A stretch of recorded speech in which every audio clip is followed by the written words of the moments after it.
ఆ పెయిన్ ఉండేది. ఎక్కడో ఏదో తెలుసుకోవాలి, ఇంకేదో ఉంది లైఫ్‌లో, ఇది కాదు. నాకు ఏదైనా సక్సెస్ వచ్చినప్పుడు నువ్వు అచీవ్ చేసావు అని మా ఇంట్లో అంటే సరిపోదు. ఇంకా ఎదగాలి. అంటే ఎదగాలంటే దురాశతో కాదు. సరిపోవట్లేదు. నేను పడ్డ అవమానానికి ఇంకా ఎదగాలి నేను. ఇంకా పైకెళ్ళాలి అన్న ఒక కసి ఉండేది. ఒక కోపం అనుకోండి, ప్రపంచం మీద చాలా కోపం ఉండేది నాకు. ఆ చాలా కోపం సహజం కదా యమున. చాలా కోపం ఉండేది. ఎవరు నన్ను అర్థం చేసుకోలేదు, మన సైడ్ నిలబడలేదు అనే కోపం చాలా ఉండేది. ఆ కోపం వచ్చి అది మోస్ట్ విపర్శనకి దారి తీసినట్టుంది. అసలు చాలా మిరాకల్స్ ఉన్నాయండి అసలు ఆ విపర్శనకి వెళ్ళడం కానీ ఇది కానీ. సో అలా వెళ్ళాను అనమాట. మొత్తం డ్రెస్సెస్ అంతా సర్దుకున్నాను, షూ పెట్టేసుకుంటున్నాను వాకింగ్ తీసుకోవడానికి. మా అమ్మాయి నువ్వేనా పిక్నిక్ వెళ్తున్నావా, అక్కడ వెళ్తున్నది నువ్వు విపర్శనకి, చాలా కష్టమైంది అంది. ఎంత కష్టమైనా నేను సాధిస్తానురా అనేసి అన్నాను. అనేసి వెళ్ళాను అనమాట. వెళ్ళేటప్పుడు మా అమ్మాయికి కొంచెం టెన్షన్ ఉంది. అంటే అంతసేపు మమ్మీ కూర్చోగలదా, అంతసేపు చేయగలదా, 10 hours చేయాలండి ఎవ్రీడే, ఎలా చేస్తుంది, అంత ఫిట్నెస్ ఉండాలి ఎలాగా అనుకుంటుంది. బట్ నేను వెళ్ళాను. వెళ్ళిన తర్వాత ఒక్కొక్క రోజుకి ఒక్కొక్క ఇదండి. ఫస్ట్ డే మనం వెళ్ళినప్పుడు అంతా ఓకే, అంతా మనం సర్దేసుకుంటాము, అంతా సర్దేసుకుంటాము, అన్నీ పెట్టేసుకుని లగేజ్ అని సర్దేసుకొని అది పెట్టేసుకున్నాం, అన్నీ ఉంటాయి. ఫస్ట్ డే ప్లేట్ పట్టుకొని మనమే వెళ్ళాలి కదా లైన్లోకి, అదంతా ఓకే. మొత్తం ప్లేట్ వాష్ చేసుకున్నాం, మన నీట్గా ప్లేట్లో భోజనం పెట్టుకున్నప్పుడు కొంచెం ఎక్కువ పెట్టుకుంటాం, ఎందుకంటే మళ్ళీ మనకు ఎక్కువ అవర్స్ మనకు భోజనం ఉండదు తర్వాత. సో ఎక్కువ పెట్టేసుకుందాం తినేద్దాం అని అందరూ ప్రతి ఒక్కరిది అదే ఫీలింగ్ ఉండేది. సెకండ్ డే మీరు ఫస్ట్ వెళ్ళండి అని ముందు మనం ప్లేస్ వదలడం స్టార్ట్ చేసాం. అంటే మన క్యారెక్టర్ అక్కడ చేంజ్ అవుతుంది. ఆ చెప్పులు వదిలేది కూడా ఒక డిసిప్లిన్గా నీట్గా వదులుదామని. ఎవరైనా చెప్పులు కరెక్ట్ అటు వెళ్ళిపోయింటే దాన్ని తీసి మన కాళ్ళ తీసి పెట్టేవాళ్ళం అనమాట. అంటే మన మైండ్ సెట్ ఒక్కొక్క రోజుకి మనలో ఉన్న ఈగో పోతుంది. మనం అనుకుంటామండి నేను ఈగో లేదు నాకు, నేను చాలా మంచి అని. కాదండి, మనలో ఎన్ని తప్పులు ఉన్నాయో, ఎన్ని దోషాలు ఉన్నాయో, ఎంత ఈగోయిస్ట్గా ఉంటామో, ఎంత స్వార్థంగా ఉంటామో అనేది అక్కడికి వెళ్ళాక తెలుస్తుంది. మనం అనుకుంటామన్నీ ఏం లేదు నేను మా చాలా మంచి అని. కాదు, చాలా చేంజెస్ వస్తాయి అక్కడ. ఫస్ట్ మనం ఆ చెప్పులు పెట్టే దగ్గర నుంచి వేరే వాళ్ళకి ప్రాబ్లం ఉంటే వాళ్ళకి హెల్ప్ చేయడం. ఫస్ట్ డే అంటే మాట్లాడతాం కాబట్టి ఆ ఒక్కరోజు. సెకండ్ డే నుంచి మనకు భోజనం ఎంత కావాలో అంతే చాలు, మనకు విపర్శన ఇంపార్టెంట్ అని ఫుడ్ తగ్గించుకుంటాము. దాని తర్వాత బాడీ పెయిన్స్ అన్నీ వస్తాయి. సరే తర్వాత థర్డ్ డే వచ్చేసి ఇంకొక చేంజెస్ వస్తాయి. Full emotional. ఫోర్త్ డే నేను ఏడుస్తున్నాను అంటే ఎందుకు ఏడుస్తున్నానో తెలియట్లేదు, లోపల వికారాలు అన్నీ బయటకు వచ్చేసాయి. కోపము, ఆవేదన, కోపానికి సారీ ఇలా జరిగిపోయింది. కోపానికి థర్డ్ డే కోపం వచ్చింది, మా అమ్మాయి మీద కోపం ఉంది. దానికి నేనే ఆన్సర్ చెప్పుకున్నా. అవును, తను ఏదో టెన్షన్లో ఏదో బాధలో మమ్మీ ఎలా ఉంటుందో అనుకుని ఏదో మాటలు అరిచింది అనుకో.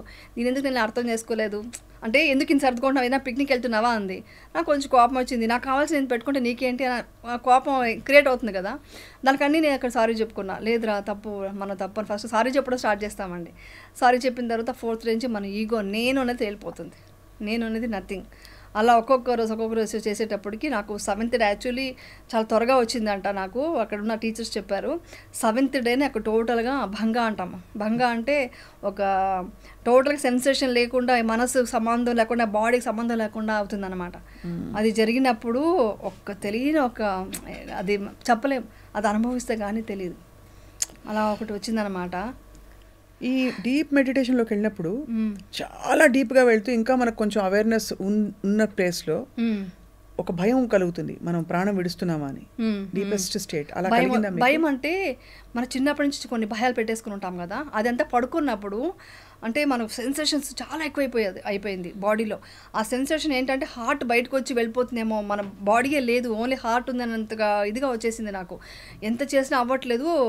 ఏదో మన అన్వేషిత సినిమా సీరియల్లో చూసినట్టు టపా టపా టపా అన్ని దయ్యాల భూతాల ఫేస్కి వస్తుంటే ఒక్కసారిగా ఒకలాగా భయం వచ్చేసి సేవకు ఉంటారు, వాళ్ళ రూమ్కి వెళ్ళిపోదామా, ఎవరిని డిస్టర్బ్ చేయకుండా వాళ్ళ రూమ్కి వెళ్ళి పడుకుందామా అని అనుకుంటున్నాను. కానీ మళ్ళీ నా మైండ్ నేను లేదు, మనం ఇక్కడ సాధించడానికి వచ్చాం, ఇక్కడ దయ్యాలు ఎందుకు ఉంటాయి, భూతాలు అంతా ఏముంటాయి అనేసి, అంటే అవన్నీ మన కల్పన, మన భయాలు అని చెప్పి నాకు నేనే బ్రీతింగ్ మీద ఇది పెట్టి అంటే ఆనాపానా అంటాం, అది చేస్తూ తర్వాత అలా రిలాక్స్ అయ్యి నార్మల్ అయ్యాను. నెక్స్ట్ డే వాళ్ళతో టీచర్ని అడిగితే నీ లోపల అన్ని భయాలు, అన్ని బాధలు ఉన్నాయి, ఇవన్నీ వెళ్ళిపోతున్నాయి, నీ ఎమోషన్స్ కూడా అంతే, ఎవ్రీథింగ్ వెళ్ళిపోయిందనమాట. చాలా ప్యూర్ మైండ్ అయిందనమాట నాకు. 10th డేకి ఒక్కొక్క రోజుకి ఒక్కొక్క చేంజెస్ అనమాట. 7th డే అలా అయింది. అలాగా లాస్ట్కి వచ్చేసరికి బాడీ నుంచి గాల్లో తేలినట్టు అది అనుభవించిన వాళ్ళకే తెలుస్తుంది. నేను ఇలా టచ్ చేసుకున్నాను, ఏంటి నేను భూమి మీద ఉన్నానా అని డౌట్ వచ్చింది నాకు. అంటే అంత పైకి వెళ్తుంది అనమాట. అంటే అవన్నీ నిజాలే, ఏది వచ్చి మాయ కాదండి, అక్కడ అన్ని నిజాలు. అంటే మనం లోపల అంత డీప్గా మనం అన్ని రాగ ద్వేష మోహాలు తీసేస్తే వచ్చే ఒక స్టేట్ అనుభూతి. అలాంటి అనుభూతి నేను పొందాను. అప్పుడు నేను అక్కడ యాక్చువల్ చెప్పాలంటే నాకు యాక్ట్ చేయలేకపోతున్నాను. యాక్ట్ చేయడం ఇష్టం అవ్వట్లేదు కరెక్ట్గా చెప్పాలంటే. అక్కడి నుంచి వచ్చేటప్పుడే నాకు ఏమీ వద్దు, నాకు అంతకుముందు రీల్స్ కొంచెం చేసేదాన్ని, అంటే వాళ్ళు అడుగుతుంటే డ్యాన్స్ చేయడం అంతా ఉండేది, యూట్యూబ్ అనేది ఉండేది. ఇంట్రెస్ట్ పోయింది నాకు. యూట్యూబ్ పక్కన పెట్టేసా, 1 year అయింది. అంతకుముందే పెట్టేసాను పక్కన. తర్వాత వచ్చేసి ఇది అయిన తర్వాత అయితే నాకు దాని మీద అస్సలు ఇంట్రెస్ట్ రాలేదు. రీల్స్ చేయను అంటే ఎంతసేపు నేను ఆ మార్గంలోనే ఉండాలి, నాకు సరిపోవట్లే. అంటే వర్క్ ఉంది కాబట్టి చేయాలి, ఒక రెస్పాన్సిబిలిటీ ఉంది కాబట్టి వర్క్ చేస్తున్నాను. కానీ ఆ షార్ట్ అవ్వగానే ఇమ్మీడియట్గా ఇదంతా వచ్చి యాక్టింగ్, ఇది రియల్ కాదు అని మన మనసుకు నేను అనుకుంటూ ఇమ్మీడియట్గా మెడిటేషన్కి వెళ్ళిపోతాను. ఈవెన్ షూటింగ్లో కూడా లంచ్ బ్రేక్లో 1 hour మెడిటేషన్ చేస్తాను. మార్నింగ్ 1 hour, నైట్ పడుకున్నట్టు 1 hour, 3 hours కంపల్సరీ చేస్తాను. ఎంత ధన్యమైన జీవితం. అంటే coming out of all the crisis and rediscovering yourself, మనం ఏమిటో మళ్ళీ తెలుసుకోవడం. బట్ అఫ్ కోర్స్ ఇప్పుడు మీరు అంటే ఈ స్థితికి వచ్చి ఇవన్నీ అనుభూతి చెందిన తర్వాత బయట ఏవి ఇష్టపడట్లేదు అంటున్నారు.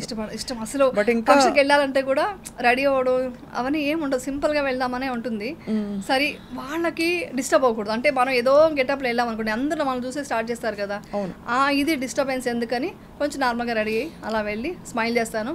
ఎక్కడ బాధ కానీ ఎవరైనా ఇప్పుడు ఎవరు మీరు నన్ను తిట్టారంటే కూడా నేను నవ్వుకుంటూ వెళ్ళిపోతాను. మీ స్వప్న గారు తిట్టారంటే, స్వప్న గారు తింటారేంటి, నేను బాధపడను, కోపం పడను.